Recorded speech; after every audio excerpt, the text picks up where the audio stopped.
Firstly, welcome. Thank you very much for joining us tonight. By way of introduction, my name is Nassim. I'm the Head of Immigration Services here at Working International Visas, and I'm joined by three of my colleagues, some other licensed advisors here at Working In. I will ask that they each introduce themselves, who they are, and what they do, so that you can get a better idea of who we are. If you don't already work with us, or you might have received emails from us, it'll be an opportunity to put a face to a name. So we might start off with Zinni. Zinni, can you say hello? Hi, everyone. So I am a licensed immigration advisor. I'm also the visa operations and delivery manager at Working In, managing the whole visa team. So hello, everybody. Thank you, Zinni. Hamneet, could you please introduce yourself? Yes. Hi. Hello, everyone. Hope you're having a good evening in New Zealand and everyone around listening around the world. My name is Hamneet and I'm a senior licensed immigration advisor.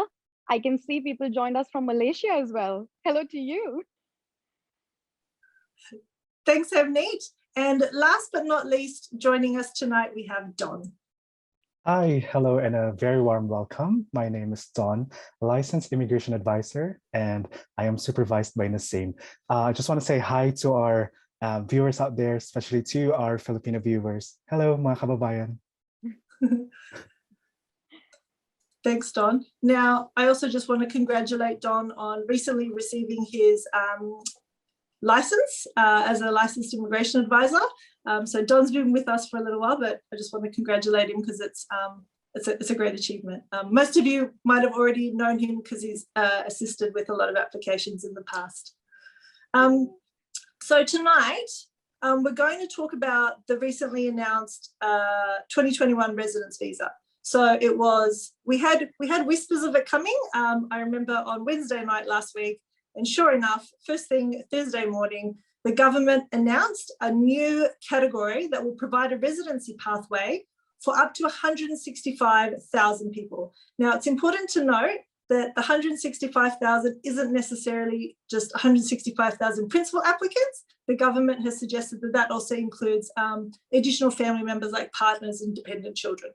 So this is made up of over 5,000 healthcare workers, aged care workers, about 9,000 primary industry individuals, and more than 800 teachers. So these are some of the occupations that have obviously been in the media for different reasons.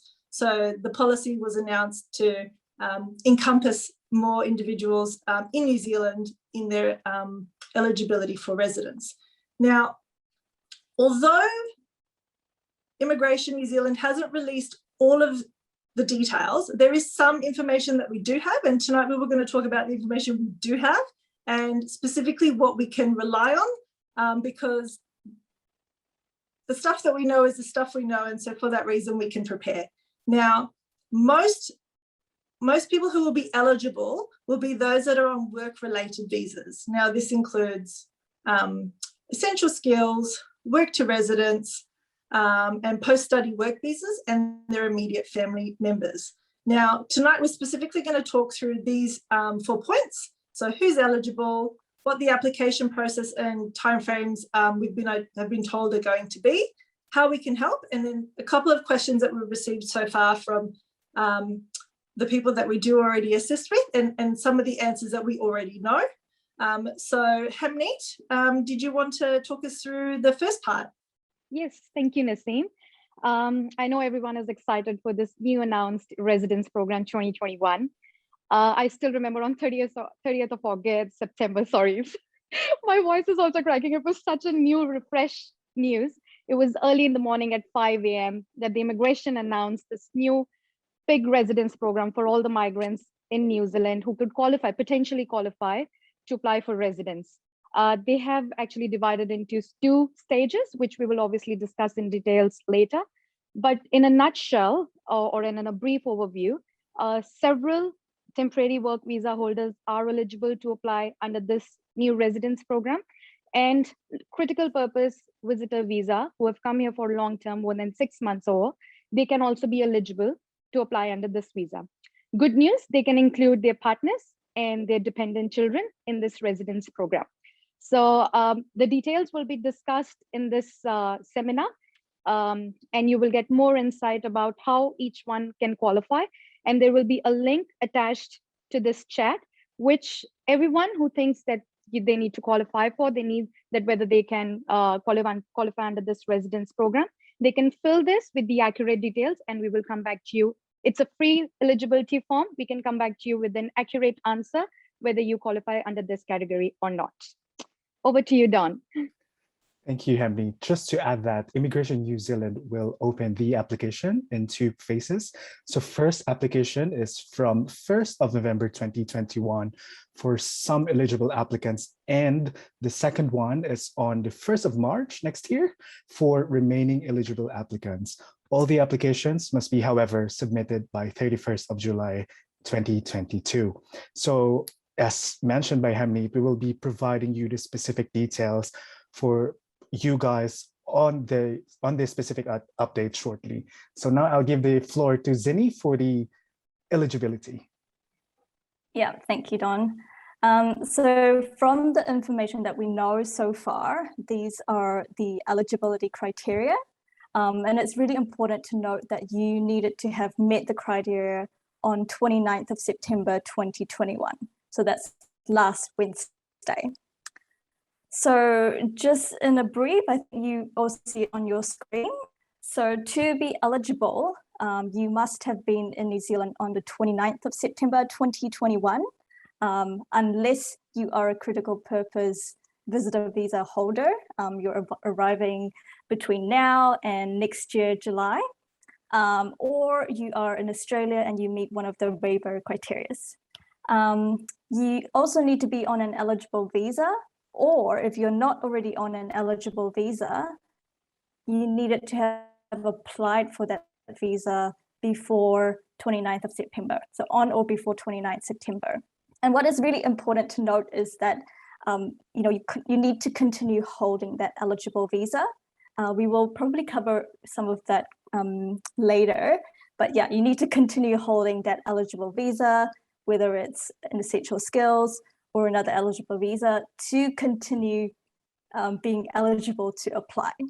So these are some of the criteria. And also, you need to meet one of the other 3 criteria as at 29th of September 2021. So first, it's either you have lived in New Zealand for 3 or more years, or you earn at or above the median wage, so that's $27 per hour on the 29th of September, or you work in a role on a scarce list. So I think, Naseem, you can carry on with the next criteria. Sure, will do. Now, I just want to go back and just reiterate how important it is that not only do you have an eligible visa, but that you also meet one of those three criteria. So some people have asked, do I need to meet all 3? No, you only need to meet one of them. So it's one of those 3 things. What we can do is we can move on to some of the other details that have been shared that we know about, specifically that first question. So I see there's a few questions popping up in the chat. I'm on this visa. I was going to be on that visa. Do I qualify? Don, do you mind going through the list of what we know has been confirmed as eligible visas that people need to have held on the 29th of September or had applied for on or before the 29th of September that they subsequently have approved? So I think it's really important, everyone that's watching, make sure you've got one of these visas. That's the first step. Thanks, Naseem. I think we will be flashing the work visas on our screen, but to read on that, it will be post-study work visa, talent accredited employer, essential skills work visa, talent, arts, culture, sports, LTSSL, Silver Fern practical experience, religious worker, South Island contribution. Also, those who are granted under Section 61, work visas under Section 61, provided that the applicant held another eligible visa type within 6 months before being granted a Section 61 visa. Also, it adds to the list the trafficking victim work visa, migrant exploitation protection work visa, this is just a new visa category, and as well as skilled migrant category job search work visa and victims of family violence work visa. Again, just to a reminder for everyone, the applicant must also continue holding an eligible visa to remain eligible. Thanks, Don.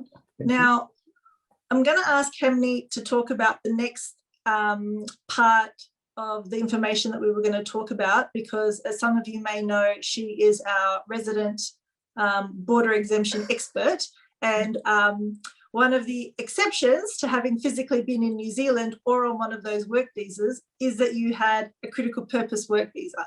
Hemni, are you able to talk us through those details for anyone who might be eligible under those instructions? Absolutely. I've got a lot of people who have come on a critical purpose visa where I've assisted them to come to New Zealand. They have actually asked me whether they are eligible or not. Yes, they are. Immigration has given an opportunity for people who have come to New Zealand under as a critical health worker for long-term roles, which is 6 months or longer, and other critical worker for long-term roles more than 6 months or longer are actually eligible to apply for residence under this new residence program 2021.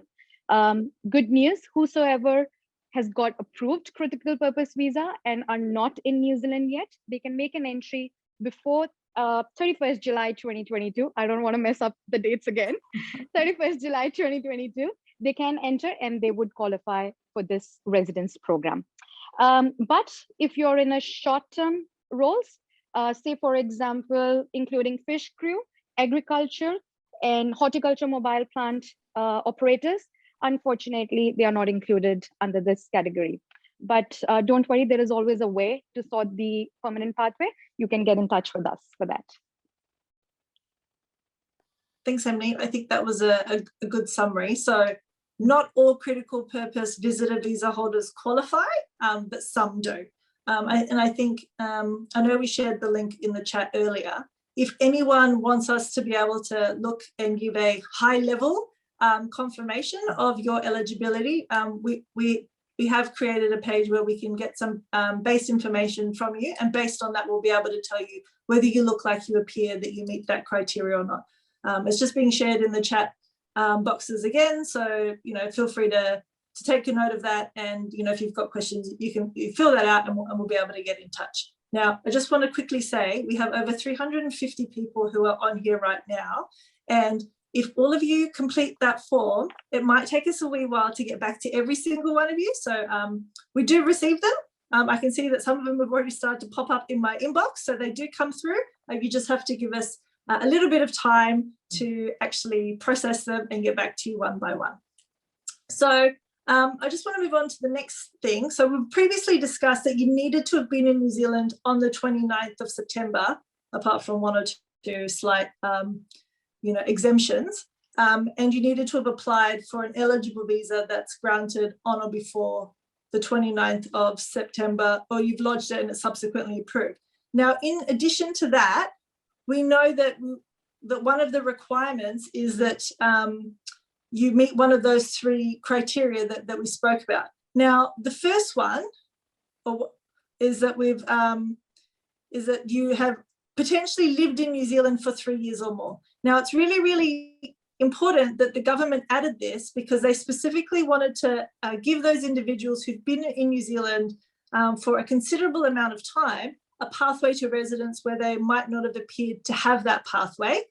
They were on work visas. The government has identified that specifically that this policy that they've announced was to be able to help not just the migrants, but more so the employers. And that's why you'll see that a lot of the criteria refers to the types of jobs or that you held a specific type of work visa. So the first criteria that we talked about is that you've been in New Zealand for 3 years or more. Now, you needed to have obviously been here for a certain number of days. We've got it popped up on the screen. You needed to have spent a minimum of 821 days in New Zealand between the 29th of September 2018 and the 29th of September 2021. Now, for a lot of people, that's not going to be hard to meet because no one's left or gone anywhere for 2 years. And if your annual holiday was coming up after the borders closed that's potentially a very, very easy criteria to meet. So what's important is that if you are unsure about your dates, that this is checked. So there are different ways that you can confirm this. We're able to do that on your behalf, but obviously we need permission to represent you and then contact immigration for your records. But if it looks like that's the only way that you qualify, we could always assist with that process. So again, the first thing being that you complete that information on that form, so that we can go through and say, well, it looks like, based on the date that you said that you were first arrived in New Zealand, you probably should meet the criteria, and then we can move ahead to the next bit. So apart from us being able to confirm your travel records, Zinni, can you talk about the remaining criteria for us? Yeah, thanks, Naseem.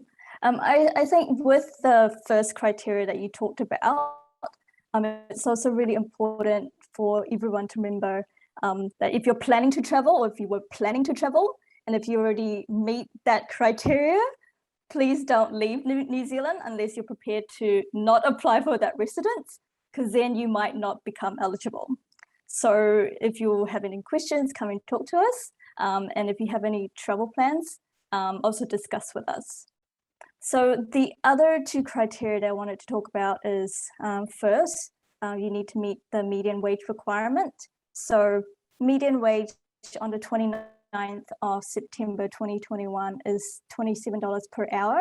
And you need to be on that rate on the 29th of September.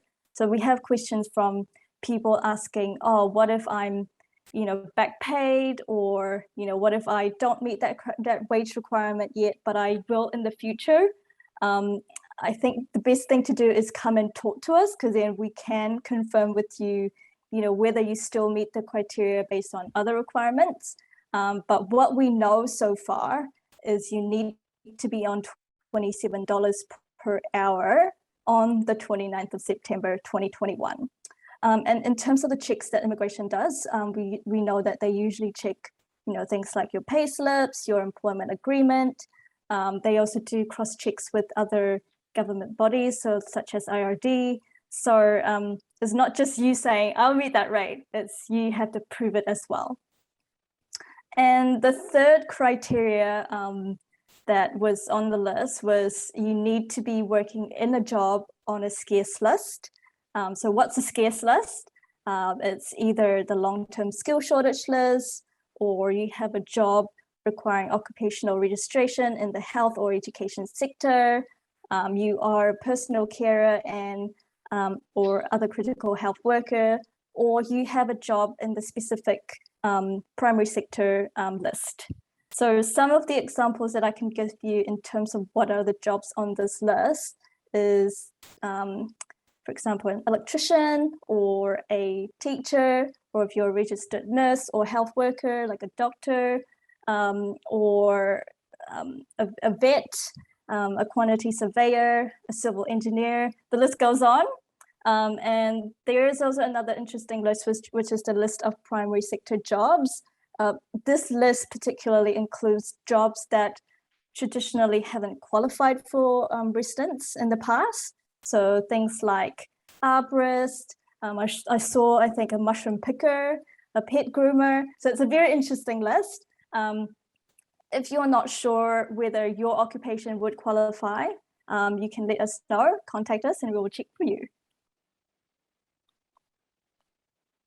Thanks, Zinni. And for anyone who follows our Facebook pages, you'll see that we actually posted each of those lists in full on Facebook, and we had them separated based on those 4 different categories in line with the way that Immigration New Zealand had described them. So another one that I personally found interesting was like slaughterers, and some roles that, up until the 29th of September would only have qualified under SMC at $38.25 per hour, in addition to obviously having sufficient points.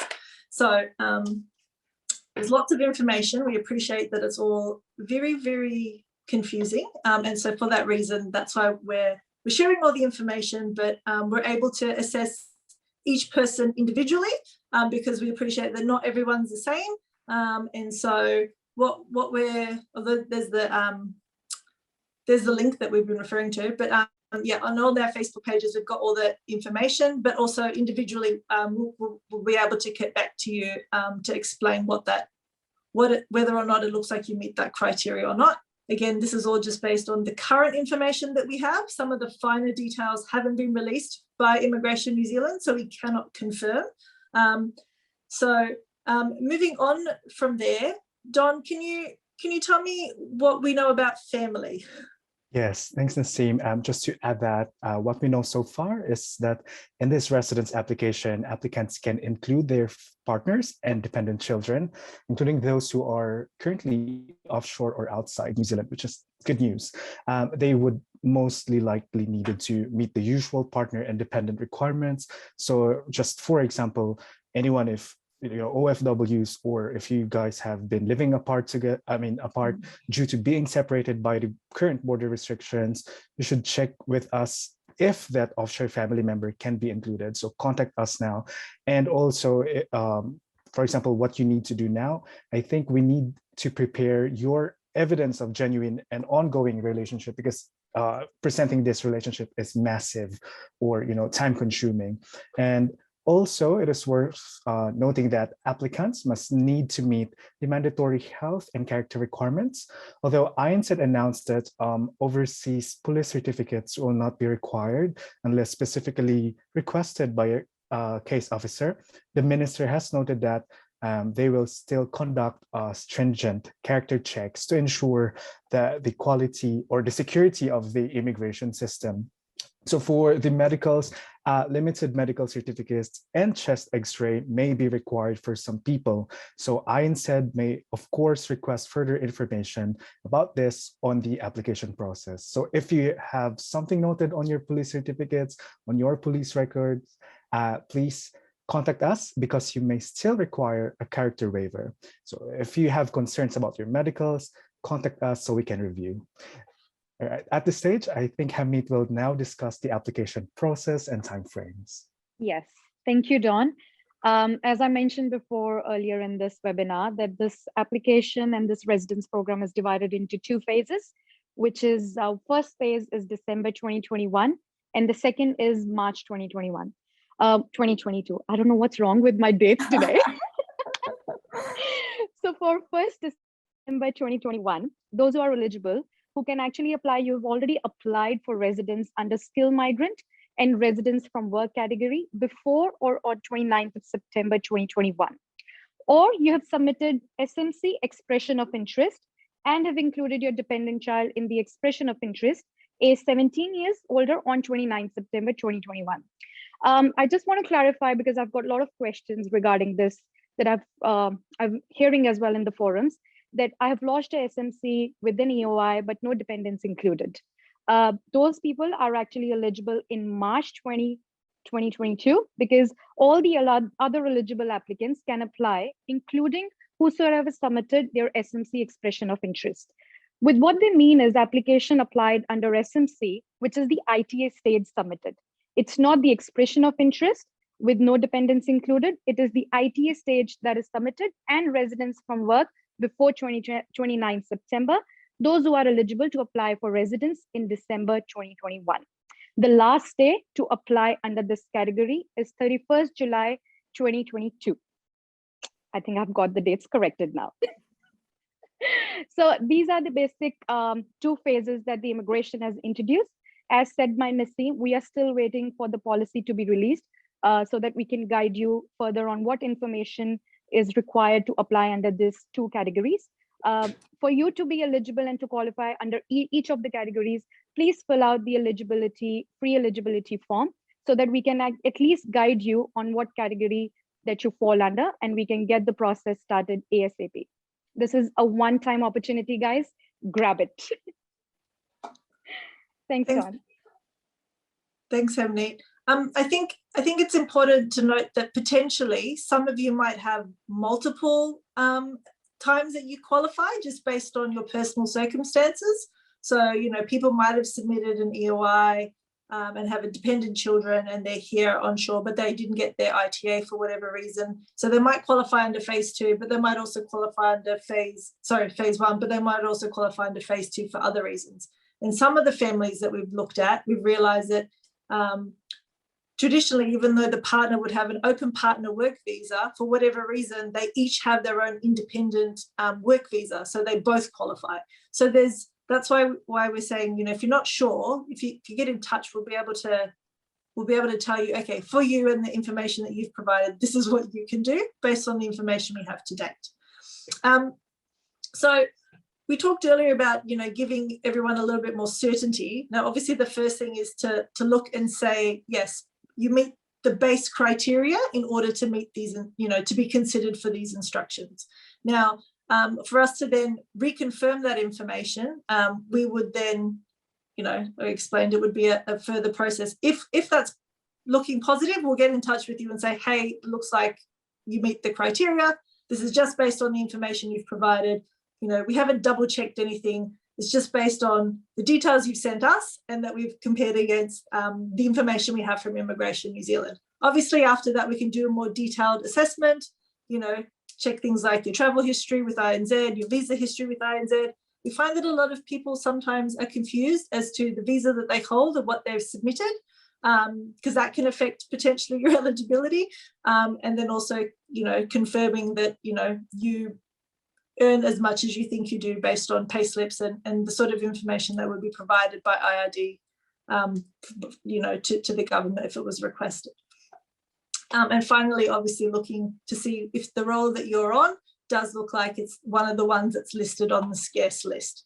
So once we've got further policy details, we'll be able to go into that sort of more finite, detailed nitty-gritty. So you've got the information, you can get in touch. If you happen to be an employer that's watching today, and I know some of you guys are on here tonight, we can always go through that process with you, with your staff as well, one-on-one, because we appreciate, again, even if you have people working for you in a similar role, it's not necessarily the case that all of them qualify. Some companies that we've already had a wee mini look at, we realise part of the team does and the other half doesn't, but we'll be able to work through that process with you as well. So it's important that no one makes any irreversible or hasty decisions before we've got, all of the facts. The reason being is that similar to when we're assisting anyone with any type of visa, we say don't make any irreversible decisions because you don't know the outcome yet. You haven't got that guaranteed visa in your hand. So don't be resigning, don't be, withdrawing applications or anything like that, because you might find that you've grievously erred and probably just needed to just wait a second and be patient. And I think patience is a big point because of the fact that we know applications are going to be from later. They're from December. That's for the first cohort. That's still 2 months away. So no one needs to panic. There's nothing that you need to rush off and submit right now. So I think that's the first thing to be aware of. Don't make any hasty decisions because you might negatively affect your eligibility in the future. So we've been receiving some questions. We have since last week. We noticed that there was a common theme. So we just thought we'd go through some of the questions that we've received and let you know what we do know for sure with regards to those questions and what we don't, so that you can have a better understanding and idea of what the actual sort of lay of the land is before, like you said, you make any big decisions. So Don, actually, maybe I'll ask Zinni this because I think she said that she was having all of these questions, more of them. So for the 27 per hour criteria, I know that you touched on this earlier, but do people need to be working full time, or is it that they just must be paid $27 an hour? So if I was on a post-study work visa and I was a casual employee and I earned $27 an hour, but I worked 10 hours a week, do I qualify? So the short answer is no. Sorry. So yes, so the employment does need to be full-time, as we know. But in terms of the duration of contract, whether it needs to be permanent or fixed term, those details are yet to be confirmed. So full-time, and by the definition of immigration, this is a minimum of 30 hours per week. So if you work more than this, then great. If you work less than this, then unfortunately, you might not be eligible based on this criteria. Yeah. Okay, thank you.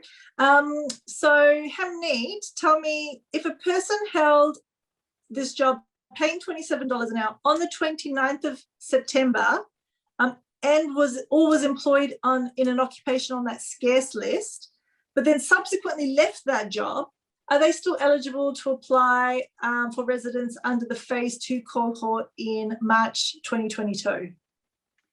As of what we know, it clearly says that beyond the day of announcement, again a date, 29th September 2021, if you're meeting the requirements as set out, then yes, you are eligible to apply for residence. Please, all the viewers who are listening to us, even if you have applied for residence, you need to hold eligible visa. That doesn't mean that you have visa running out and you've got expiry visas coming here. You need to always have valid visa in order for your residence to be processed by immigration. Perfect, thank you. So just reiterating, don't do anything hasty. If you've got an application, leave it. If you've got a temporary visa that's expiring, please renew it. You need to stay in the country lawfully. So Don, if we've got someone who's currently working in an occupation that's on the LTSSL, are they eligible to say that they're part of that, that they meet the sorry, no. Okay, so let me go back. We've got scarce list, and one of the scarce lists one of the lists includes occupations on the LTSSL. So if someone's on the LTSSL, are they eligible only if they meet the criteria for that role? So that's the qualifications and work experience requirements, or is it sufficient for them just to be employed in that role, even if they didn't otherwise qualify for a work to residence visa outside of this 2021 residence announcement? Yeah. If we refer to the work experience or qualification requirements, based on the information that we have so far, the government hasn't advised so far about that, but there's nothing mentioned on the website. That's what we can see, but we will double check the policy once it's released. Okay, thank you. So potentially, if you have an occupation that's on the LTSSL, but you don't otherwise meet the criteria to apply for a visa under those instructions, you may still be able to nominate that occupation. But watch this space, we'll provide further details in due course. All right, I've got another question for Zinni. Now, this is probably one of the most common questions we've got in the last day. So the question is, if I'm currently preparing my residence from work application, so this is people who are already on a work to residence, they're coming up to their 2 years or they've hit their 2 years and they're applying for the subsequent residence from work, is it advisable to stop preparing that application and start preparing an application under this new resident visa? Also, do I need to renew my work to residence visa? Yep. So I think with our general advice, it's if you are already on a pathway and you are already, preparing for your residence, because we don't have the policy announced from immigration yet, our advice is to still continue preparing that application, because at least this is your pathway. This is a residence that you can apply for. And the other reason is that I think Hamneet and also Naseem mentioned before, you need to continue holding an eligible visa even when you apply for this new category of one-off residents.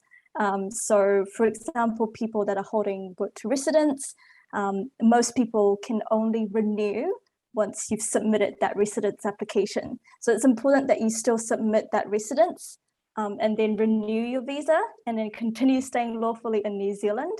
And if you are eligible for that new category of residents later on, you always have that opportunity to, reapply under that new category or potentially transfer that application over. Yeah, I think that covers it. And also, I think the other thing to mention is people that are not yet on a work to residence visa, but you have the opportunity to apply because your employer is accredited and you meet the wage requirement, the cutoff date is still the 31st of October, which is in a few weeks' time. So it's still important that you submit that application if you have that opportunity to, because if you later find out that you don't qualify for this one-off 2021 resident visa, at least you still have that pathway. Absolutely. Yeah. Thank you so much, Cindy. And I think that's really, really important to note. We have some details, but we don't have all of them. So it's recommended that you don't, just hope and assume and put all your eggs in the basket of this residence visa that we don't have all the details for, because you could potentially, lose those opportunities and pathways that you have available to you already at hand. So I'm mindful that it's already 7:37 and we've talked for a lot longer than was expected. There was a couple of questions that popped up in the chat that I thought I'd really, really quickly answer. One of them was asking about permanent residency. There is no indication that applying under the 2021 residence visa will give you a direct pathway that you'll get instant permanent residency. It sounds residence only. So if you're on a work to residence visa under the old 7 October 2019 instructions, and you had that 90K salary and you're applying for residence from work and you qualify to obtain permanent residency, my personal advice would be maybe go the pathway that gets you to the end goal faster. But as I said, they might announce it that there is a possibility that that's included, but so far there's been no mention that that was even on the cards. There was also the question with regards to age.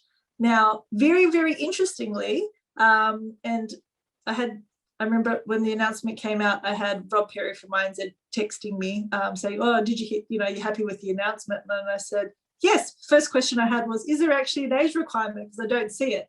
And he responded to say, "No, there does not appear to be an age requirement under the announced instructions. Obviously, the policy details are still to come out. But for everybody who's here in New Zealand on an essential work visa, who's possibly been here for years and couldn't apply for work to residence for whatever reason because of their age, despite the employer being accredited or them being on the LTSSL, you now appear to qualify because it doesn't seem to be an age requirement. So that's good news for anyone who's been in New Zealand for quite a while and been contributing to our economy to the extent that they have.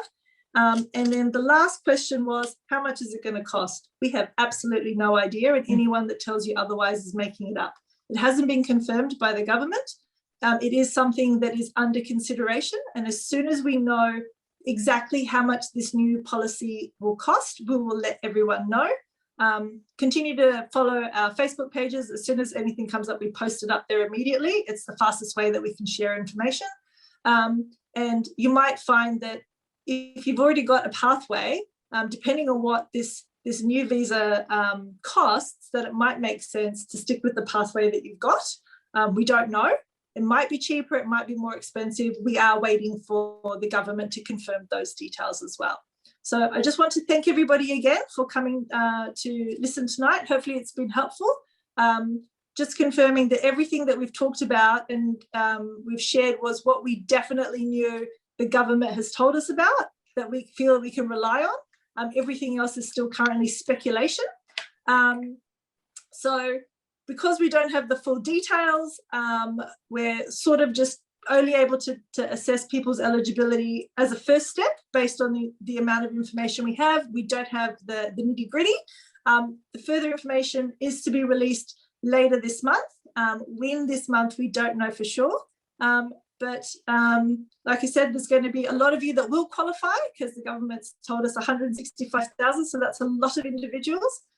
For everyone who is curious and wants to know, it's absolutely free for you to fill out that form online.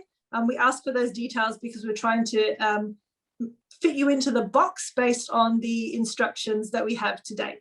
I'd like to thank you again all for joining us tonight, and we will catch you guys next time. Thanks, everyone. Thank you, everyone, for joining us. Thank you, guys.